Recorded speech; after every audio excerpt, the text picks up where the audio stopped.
Welcome to Namaste English, dear learners. Today we are going back to basics, but trust me, it is the most important foundation of English grammar. Whether you are writing a sentence, speaking fluently, or just trying to understand English better, it all starts with parts of speech. Yes, today we are going to discuss this topic, parts of speech. But wait, what are they? थोड़ा सा introduction मैं आपको दे सकती हूँ. जिस तरह से कई ब्लॉक्स को बना के हम एक स्ट्रक्चर खड़ा करते हैं, उसी तरह से पार्ट्स ऑफ स्पीच जितने हैं उनको मिला के हम लैंग्वेज का स्ट्रक्चर खड़ा करते हैं. तो इस वीडियो में मैं आपको 8 पार्ट्स ऑफ स्पीच जो हैं उनके बारे में थोड़ा थोड़ा इंट्रोडक्शन दूंगी. What are they, how they are used, with simple examples you can remember and use it in real life.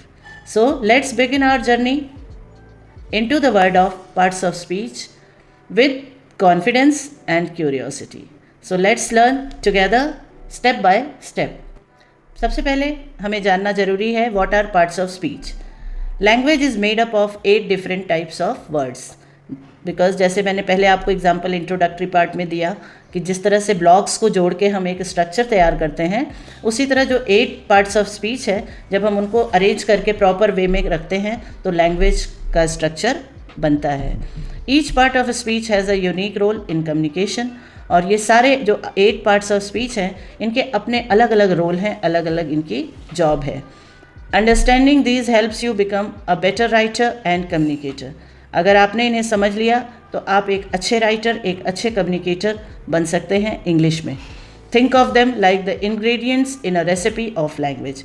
एक और कंपेयर कर रही हूँ मैं इसको कि language is like a recipe. जिस तरह से आप रेसिपी बनाने के लिए आपको कुछ सामान की ज़रूरत होती है, उसी तरह लैंग्वेज एक डिश है जिसको बनाने के लिए हमें ये 8 पार्ट्स ऑफ स्पीच की ज़रूरत होती है. Yes, they are ingredients of recipe of a language. Now, what are they? Noun, pronoun, verb, adjective, adverb, preposition, conjunction and interjection. तो ये 8 parts of speech है.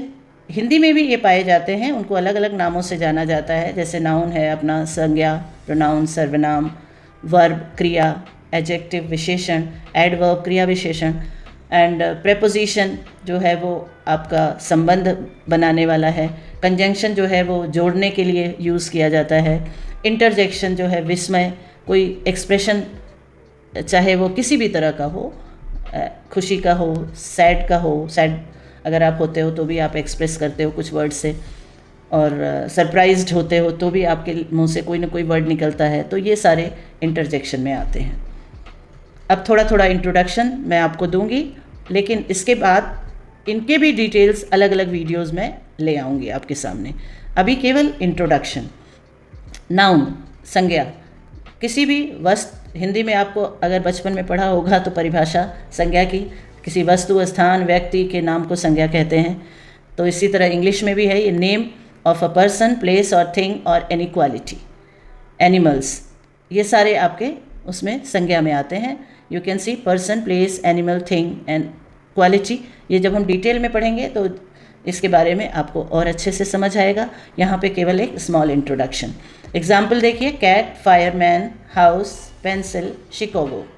ये सारे आपके नाउन के एग्जाम्पल्स हैं. दूसरा है प्रोनाउन. प्रोनाउन जो है वो नाउन की जगह पे हम यूज़ करते हैं, जिसे सर्वनाम कहते हैं. जैसे अगर आपको किसी एक चीज़ के बारे में लिखना है तो आप बार बार उसका ही नाम तो नहीं लेंगे. जैसे आपको कोई कहता है कि 10 सेंटेंसेस आप लिखिए या एक पैराग्राफ अपने बेस्ट फ्रेंड के बारे में लिखिए, तो सबसे पहली लाइन में आप अपने बेस्ट फ्रेंड का नाम बताएंगे. पर बार बार आप ये नहीं कहेंगे ना कि जैसे मान लीजिए मेरे बेस्ट फ्रेंड का नाम है रीना, तो बार बार मैं ये नहीं कहूँगी रीना मेरी स्टार्टिंग में मैंने नाम बता दिया, रीना मेरी सबसे अच्छी दोस्त है, वो मेरे साथ पढ़ती है, वो बहुत ही अच्छे स्वभाव की है. अब मैंने वह लगाया, हर बार रीना रीना बोलें तो बड़ा ऑकवर्ड लगेगा. तो इसलिए जो नाउन की जगह पे ये व्यक्ति, वस्तु, प्लेस, एनिमल, किसी भी नाउन की जगह जो भी वर्ड हम लगाते हैं वो प्रोनाउन होते हैं. जैसे मेल के लिए हम ही लिखेंगे, फीमेल के लिए शी, और कोई चीज़ के लिए इट, दिस, दैट, ये भी लिख सकते हैं। और प्लूरल नंबर में अगर नाउन या प्रोनाउन है तो दे, और आप जैसे किसी के लिए बोलते हो तुम, यू, और हम, वी। तो ये है आपके प्रोनाउंस। तीसरा है वर्ब। वर्ब्स मतलब होता है वर्ब, क्रिया। किसी भी एक्ट, काम का होना क्रिया कहा जाता है। काम का होना और किसी चीज़ का भी होना, दोनों ही चीज़ें क्रिया कही जाती हैं। अगर मैंने कहा दिस इज़ अ माउस, तो ये माउस है ना, इसके लिए हमने वर्ब यूज़ किया इज़, तो ये आपका माउस जो है वो, इसमें जो इज़ वर्ड है वो आपका बीइंग वर्ब कहा जाएगा। और बाकी एक्शन वर्ब आपको पता है, run, jump, ride, write, cook, dance, paint, ये सारे आपके और एग्जाम्पल हैं वर्ब के। फिर आता है एडजेक्टिव।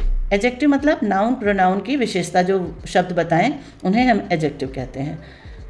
जैसे द स्काई इज़ ब्लू, आसमान नीला है।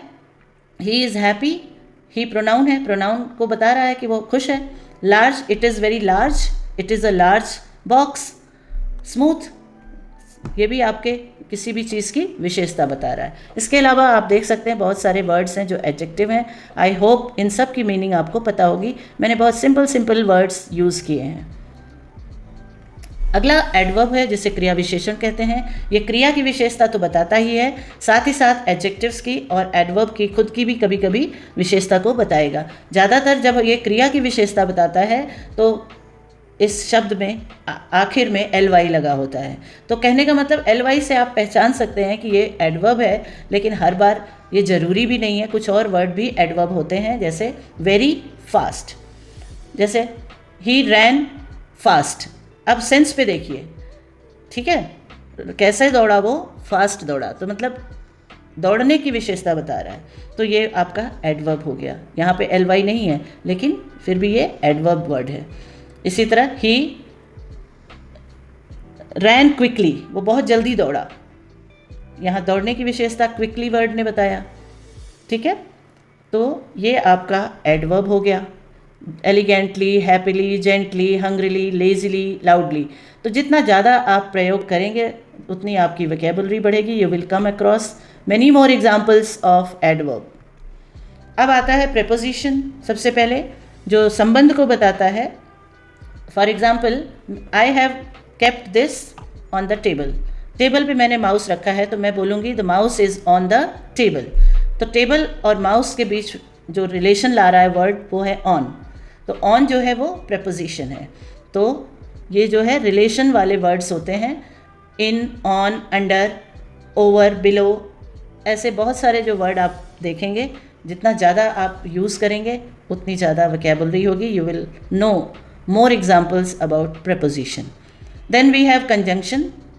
कंजंक्शन जो है वो ज्वाइन करता है, दो सेंटेंसेस को ज्वाइन करता है।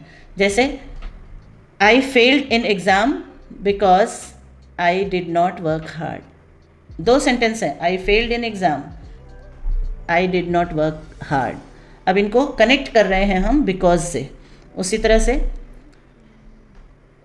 She rain quickly so she got award, मतलब कि वो तेज़ दौड़ी, सो का मतलब होता है इसलिए उसे अवार्ड मिला। तो ये 2-3 एग्जाम्पल हैं।